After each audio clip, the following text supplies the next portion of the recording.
meus amigos, minhas amigas, companheiros e companheiras de caminhada. Estamos juntos em mais um momento de reflexão doutrinária da nossa Casa Cristo Redentor e rogamos bênçãos de paz, de luz e entendimento para que nós possamos absorver os ensinamentos do Mestre Jesus. Hoje nós vamos refletir sobre a mensagem O Problema Difícil, que está no livro Jesus no Lar, pelo espírito Neio Lúcio, psicografado por Chico Xavier. E este livro traz reflexões e ensinamentos belíssimos, encontros de Jesus com companheiros na casa de Pedro, em que ele traz muitas reflexões e ensinamentos para o nosso aprimoramento moral. E essa mensagem, com certeza, nos trará reflexões para que nós possamos modificar alguns hábitos que nos distanciam desse avanço, desse progresso espiritual. Mas antes de entrar na mensagem, eu gostaria de destacar um trecho da mensagem de Emmanuel, nesse mesmo livro, no prefácio, que Emmanuel diz assim: quando o homem percebe a grandeza da Boa Nova, compreende que o Mestre não é apenas o reformador da civilização, o legislador da crença, o condutor do raciocínio ou o doador de facilidades terrestres, mas também, acima de tudo, o renovador da vida de cada um. Todos os momentos em que Jesus nos convida para a reflexão, para nos oferecer algum ensinamento através de suas palavras ou exemplos, ele está nos convidando para a nossa renovação interior, para a nossa transformação. E Emmanuel deixa isso muito bem claro. E, acima de tudo, ele é o renovador da vida de cada um. Mas ele não vai fazer por nós. O seu objetivo, a sua vida, deixou muito claro que ele veio mostrar o caminho. Ele veio nos convidar a caminhar com ele, mas ele não pode fazer o que cabe a cada um de nós. Por isso, o convite de segui-lo, de carregar a cruz e seguir os teus passos, de nos desfazer de tudo e seguir os teus ensinamentos, de confiar no que ele disse: eu sou o caminho, a verdade e a vida. Ninguém vai ao Pai senão por mim.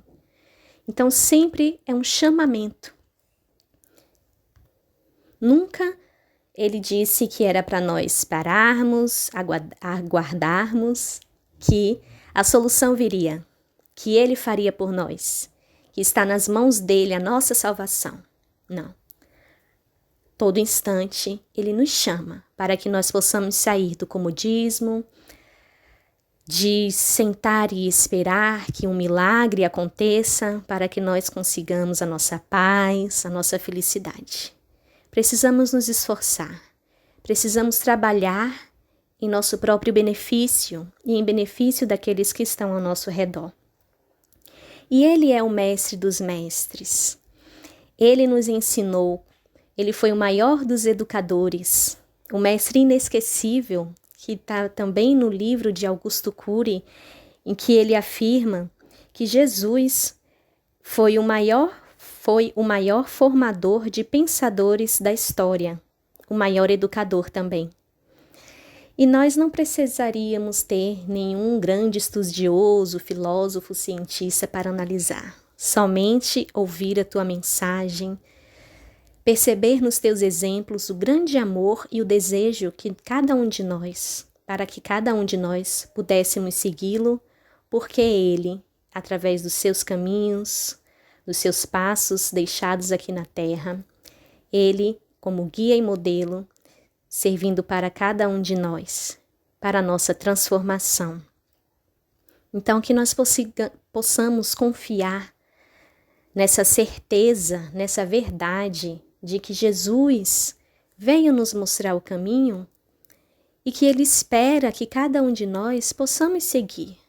Não somente falar, não somente admirar ou desejar, mas finalmente seguir. decidir e que essa questão dessa decisão seja vivenciada, os seus ensinamentos sejam praticados diariamente. É algo desafiador porque nós precisamos vencer a nós mesmos, o nosso orgulho, a nossa vaidade, o nosso egoísmo, as nossas más inclinações, tendências de vidas passadas, maus hábitos. Mas que não é impossível, porque muitos já conseguiram e nós também podemos conseguir. E a história que traz o tema de hoje, o problema difícil, conta que alguém, um dos companheiros que estava naquela noite junto a Jesus na casa de Pedro, mostrou-se interessado em conhecer a questão mais difícil de resolver nos serviços referentes à procura da luz divina. E ele perguntou: em que setor da luta espiritual se colocaria o mais complicado problema? Jesus, depois de fazer algumas colocações, contou uma história. Um grande sábio possuía três filhos jovens, inteligentes e consagrados à sabedoria. Em certa manhã, eles altercavam a propósito do obstáculo mais difícil de vencer no grande caminho da vida. No auge da discussão, prevendo talvez consequências desagradáveis, o genitor benevolente chamou-os a si e confiou-lhes curiosa tarefa. Iriam os três ao palácio do príncipe governante, conduzindo algumas dádivas, que muito lhes honraria o espírito de cordialidade e gentileza. O primeiro seria o portador de rico vaso de argila preciosa. O segundo levaria uma corça rara. O terceiro transportaria um bolo primoroso da família. O trio fraterno recebeu a missão com entusiástica promessa de serviço para a pequena viagem de 3 milhas. No entanto, a meio do caminho, principiaram a discussão. O depositário do vaso não concordou com a maneira pela qual o irmão puxava a corça delicada. E o responsável pelo animal dava instruções ao carregador do bolo, a fim de que não tropeçasse perdendo o manjar. Este último aconselhava o portador do vaso valioso para que não caísse. O pequeno séquito seguia a estrada fora, dificilmente, porquanto cada viajor permanecia atento a obrigações que diziam respeito aos outros, através de observações acaloradas e incessantes. Em dado momento, o irmão que conduzia o animalzinho, ouvida a própria tarefa, a fim de consertar a posição da peça de argila nos braços do companheiro, e o vaso, premido pelas inquietações de ambos, escorrega de súbito, para espatifar-se no cascalho poeirento. Com o choque, o distraído orientador da corça perde o governo do animal, que foge espantado, abrigando-se em floresta próxima. O carregador do bolo avança para assustar-lhe a fuga, internando-se pelo mato adentro, e o conteúdo da prateada bandeja se perde totalmente no chão. Desapontados e irritadiços, os 3 rapazes tornam à presença paterna, apresentando cada qual a sua queixa e a sua derrota. O sábio, porém, sorriu e explicou-lhes: aproveitem o ensinamento da estrada. Se cada um de vocês estivesse vigilante na própria tarefa, não colheriam as sombras do fracasso. O mais intricado problema do mundo, meus filhos, é o de cada homem cuidar dos próprios negócios sem intrometer-se nas atividades alheias. Enquanto cogitamos de responsabilidades que competem aos outros, as nossas viverão esquecidas. Jesus calou-se pensativo e uma prece de amor e reconhecimento completou a lição. E que lição, não é, meus irmãos? Tantas vezes nós nos preocupamos com a atitude do outro, com a forma que o outro está realizando tal tarefa, Dentro do nosso lar, criticamos, julgamos e queremos fazer no lugar do outro a tarefa que lhe compete, que não nos compete. Nas tarefas, seja no trabalho profissional, trabalho social, no centro, qualquer âmbito, nós deixamos de vigiar as nossas próprias atitudes para olhar para a vida do outro, nos intrometer muitas vezes de uma forma agressiva, como trata a história, de uma forma impertinente, equivocada, que de maneira nenhuma ajuda o outro a crescer, ajuda o outro a refletir sobre suas próprias atitudes e mudar. Então, nós precisamos trazer aquele conselho do Mestre Jesus, mais que conselho, ensinamento. Vigiai e orai, para não cair em tentações. Mas a vigilância não é para a vida do outro, e nós nos enganamos muito, querendo trazer os ensinamentos do Evangelho e apontar para o outro, sendo que cada mensagem, cada ensinamento, cada alerta deve servir primeiramente para cada um de nós. Muitas vezes abrimos o Evangelho, algum livro de mensagem, no Evangelho no Nosso Lar que realizamos semanalmente, e pensamos só no outro, no marido, no filho, no companheiro do trabalho, das tarefas no centro, sempre o outro, e nunca a mensagem cabe para nós. Isso nos revela o quanto nós somos orgulhosos, o quanto precisamos caminhar para sermos humildes e aceitar os alertas, as pontuações necessárias para o nosso aprimoramento, para a nossa melhora. Então, a vigilância é para os nossos pensamentos, para as nossas palavras, para as nossas atitudes. E a oração para termos força, para termos inspiração, coragem e fé, para superar as nossas próprias tendências negativas, nossas inferioridades, os nossos vícios. Precisamos colocar, como nós dizemos sempre, a carapuça do que aquela mensagem, do que aquele irmão espiritual está colocando, e muitas vezes achamos que é para o outro e nos perdemos a lição, perdemos a oportunidade, porque o nosso orgulho não permite ver que nós também erramos, que verdadeiramente somos espíritos que precisamos aprender muito e que tantas vezes perdemos a lição por conta disso, dessa inferioridade, da vaidade, do orgulho, da presunção. Se nós, é um exercício muito interessante, se cada vez que observássemos o nosso irmão se equivocando, tomando uma atitude errada, em vez de falar, silenciarmos, e quando chegássemos em casa, olhássemos para o espelho e falássemos para nós mesmos, eu acho que surtiria muito mais efeito do que falar para o outro que muitas vezes não está pronto para receber a lição. E que também muitas vezes nós não sabemos colocar com amor, com serenidade, com caridade.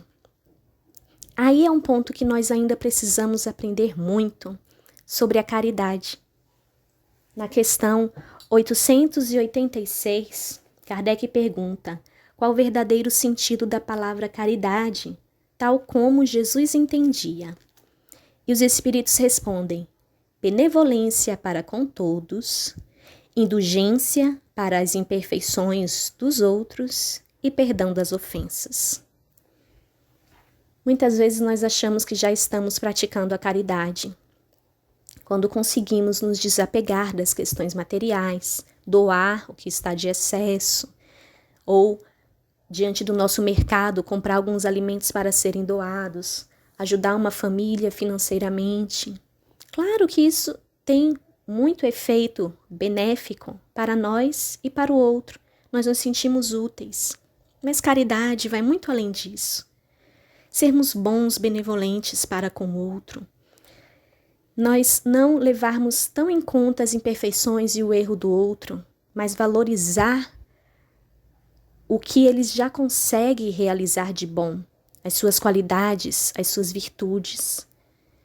Nós temos esse vício de olhar sempre o lado negativo, sempre as imperfeições, ter sempre um pé atrás do que o outro está fazendo, uma desconfiança, uma insegurança. Isso é por conta da nossa própria insegurança, da nossa própria dificuldade de compreensão e de amadurecimento espiritual, de acreditar que o outro está caminhando conosco. Somos iguais, erramos da mesma forma, nos equivocamos. Hoje foi ele, mas amanhã pode ser eu. Então por quê? Qual o direito que eu tenho de apontar, de julgar, de pegar todas as lições do Evangelho e mostrar, condenando que está errando, que não está no caminho certo? Assim não é caridade. Não é dessa forma que nós estamos sendo fraternos, amigos, irmãos. Em nenhum momento Jesus fez isso. E nós que somos cristãos, e cristão, nós não podemos perder de vista que cristão é seguir a Jesus, seguir os teus ensinamentos, os teus exemplos, o que ele gostaria que nós fizéssemos. Isso é ser cristão. E nós esquecemos. Achamos que ser cristão é estudar o Evangelho para dizer ao outro, ou para mostrar que sabe. Mas o verdadeiro cristão é aquele que age, aquele que tem uma atitude. E além da atitude, que tem uma reação cristã. Em uma das mensagens de Emmanuel, ele diz que o verdadeiro cristão, ele sabe como reagir. Muitas vezes nós falamos assim, nós precisamos agir, mas é na reação que nós reconhecemos o verdadeiro cristão.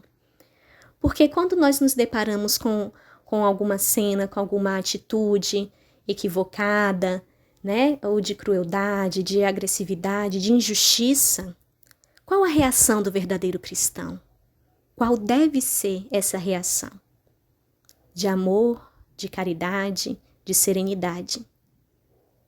Então, muitas vezes nós nos enfrentamos, ou enfrentamos o outro, e essa não é a atitude de um verdadeiro cristão. E eu achei isso muito profundo, porque é na reação diante das situações e circunstâncias da vida que nós vamos perceber se estamos reagindo equivocadamente ou reagindo como cristãos. Agir com serenidade, com amadurecimento, com segurança do que está fazendo diante do que o Cristo, que é o nosso modelo e guia, nos ensinou. O homem de bem, que é o propósito, que deve ser o propósito de cada um de nós cristãos, ele sempre está lá, no capítulo 17 do Evangelho segundo o Espiritismo, sede perfeitos. Em todas as circunstâncias, a caridade é o seu guia, pois está ciente de que aquele que prejudica a outrem com palavras malévolas, que fere o seu orgulho e o seu desprezo, a suscetibilidade de alguém que não recua à ideia de causar um sofrimento, uma contrariedade ainda que ligeira, quando a pode evitar, falta ao dever de amor ao próximo e não merece a clemência do Senhor.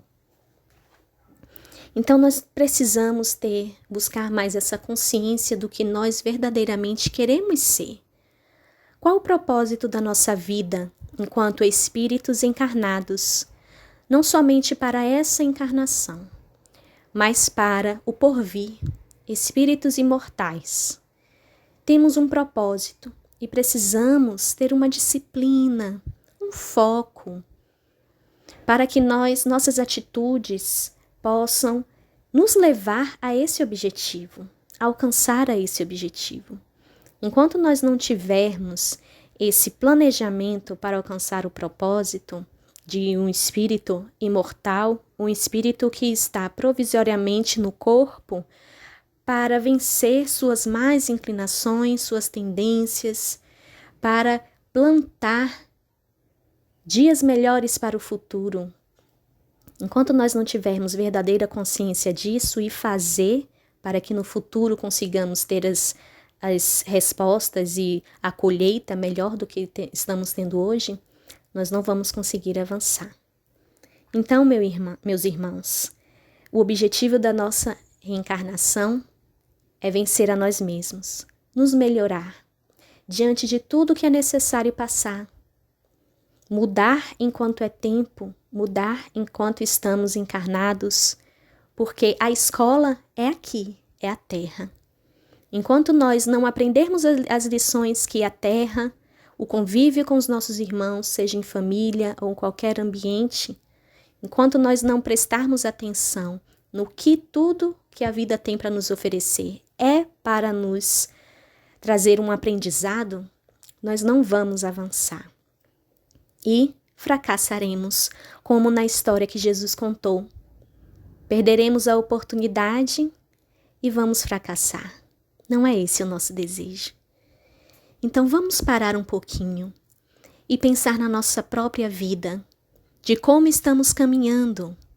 O outro vai perceber muito mais o ensinamento, os conselhos, as palavras, através do nosso exemplo, das nossas atitudes, e não do que nós falamos e muitas vezes não cumprimos, não colocamos em prática.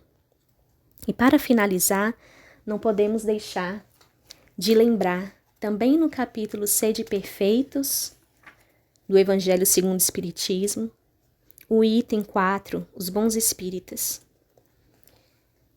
Reconhece-se o verdadeiro espírita pela sua transformação moral e pelos esforços que emprega para domar suas más inclinações. O segredo está no nosso esforço, para que nós possamos nos transformar moralmente. O trabalho, sempre. Muitas vezes nós nos sentimos desanimados, cansados, angustiados, porque não conseguimos avançar. Então, é o momento de nós pararmos para pensar. O que é que me impede de avançar? O que é que me impede de dar um passo a mais na caminhada? Será que eu não estou sendo muito orgulhoso, vaidoso, egoísta? Será que eu estou olhando demais a vida do outro em vez de vigiar minha própria vida, as minhas próprias ações? Então é o momento de nós pararmos, aproveitar a pandemia que nos convida a um mergulho íntimo para conversar com Deus e tentar absorver todo o ensinamento, tentar observar e nos modificar diante da oportunidade que Deus está nos dando para pensar diferente, para agir diferente, seja no nosso lar ou em qualquer lugar, nós podemos florescer. Nós podemos dar o nosso melhor. Em vez de buscar sempre que o outro está fazendo de ruim, vamos valorizar mais o que o outro está fazendo de bom. E também dar a nossa contribuição, fazendo sempre o melhor que nos cabe. Então, que Deus nos abençoe, que nós possamos sempre nos inspirar no exemplo maior, que é o Mestre Jesus, e que possamos, sim, ter coragem, fé, determinação, perseverança, para continuar nessa trajetória de transformação moral, essa reforma íntima tão necessária que Jesus nos convida desde sempre, para que nós possamos, enfim, sermos verdadeiros cristãos, servos do Senhor, filhos de Deus. Que Deus nos abençoe sempre.